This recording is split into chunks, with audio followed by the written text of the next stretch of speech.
ایسی عورت سے شادی کرو جس کے چہرے پر غصے کی حالت میں بھی بال نہ آتے ہوں اور ہر حال میں صابر اور شاکر ہو، وہ آپ کو دولت سے مالا مال کر دے گی۔ بسم اللہ الرحمن الرحیم۔ شروع کرتا ہوں اللہ کے نام سے جو بڑا مہربان اور نہایت رحم والا ہے۔ مرد جب کسی عورت سے عشق کرتا ہے تو وہ کبھی پیچھے نہیں ہٹتا۔ کم بخت اپنی جان قربان کر دے گا مگر اپنی محبوبہ کو ذرا سی بھی تکلیف پہنچنے نہیں دے گا۔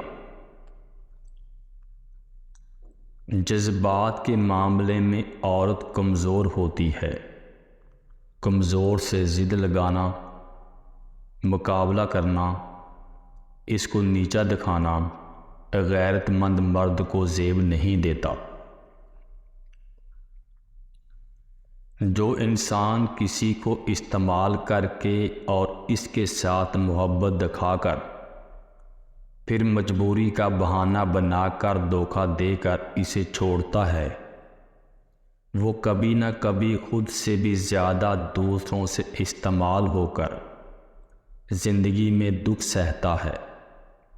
برا وقت ہمیشہ گزر جاتا ہے، چیزیں ٹھیک ہو جاتی ہیں، بس انسان کو اللہ نے آزمانا ہوتا ہے۔ عورت کا دل محبت کا سمندر ہے۔ ماں باپ، بہن بھائی، خاوند، بچے، سب سے وہ بہت ہی پیار کرتی ہے، اور اتنا کرنے پر بھی وہ ختم نہیں ہوتا۔ ایک دل کے ہوتے ہوئے بھی وہ سب کو اپنا دل دے دیتی ہے۔ محبت طویل قربت کا رد عمل نہیں ہے، یہ تو وحی کی طرح ہمارے روحوں میں اتر جاتی ہے۔ ہم جذبہ محبت ہی تخلیق پر قادر نہیں ہیں، اسے ایک مدت تو کیا صدیوں میں بھی تخلیق نہیں کیا جا سکتا۔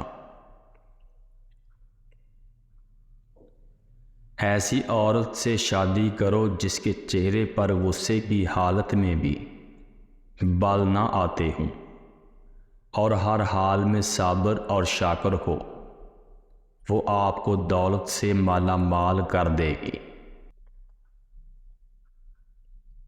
جس عورت میں 5 نشانیاں دیکھ لیں تو سمجھ جائیں وہ نیک اور پرخلوص ہوگی۔ نمبر 1، پردہ دار۔ نمبر 2، سچ بولنے والی۔ نمبر 3، نگاہیں نیچے رکھنے والی۔ نمبر 4، خاموش رہنے والی۔ نمبر 5، آہستہ آواز میں بات کرنے والی۔ ہر انسان کا امتحان مختلف ہوتا ہے۔ بظاہر نیک نظر آنے والے لوگ بھی اپنے اندر ہر وقت شیطانوں سے لڑ رہے ہوتے ہیں۔ ان کے بھی غم ہوتے ہیں، وہ بھی ٹوٹتے ہیں، ان کے لیے بھی کچھ اچھے کام کرنا آزمائش بنا رہتا ہے۔ کسی کے لیے پردہ، کسی کے لیے زبان کی خیانت، اور کسی کے لیے سچ بولنا۔ ہر شخص کا امتحان مختلف ہوتا ہے۔ آپ اپنا موازنہ دوسروں کے ساتھ مت کریں۔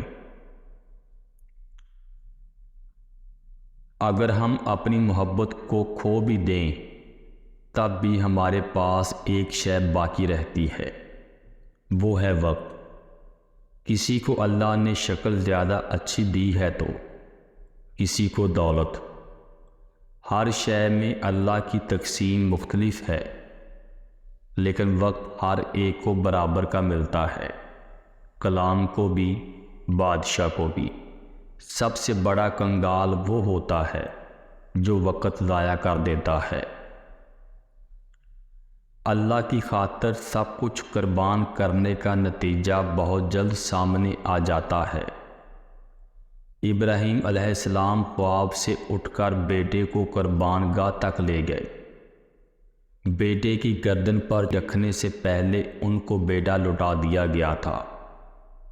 آپ کو بھی حرام چھوڑنے پہ حلال کا انعام جلدی ملے گا۔ بدبختی یہ ہے کہ اپنا خالی ہاتھ لوگوں کی طرف بڑھاؤ اور کوئی اس میں کچھ نہ رکھے، اور مایوسی یہ ہے کہ میں اپنا بڑھا ہوا ہاتھ لوگوں کی جانب بڑھاؤں اور کوئی اس میں سے کچھ نہ لے۔ خود کو گم کر دینے کے لیے ہمیشہ کسی جنگل یا ویرانے کی ضرورت نہیں ہوتی۔ انسانوں کا ہجوم بھی خود کو کھو دینے کے لیے بڑا کارآمد ثابت ہوتا ہے۔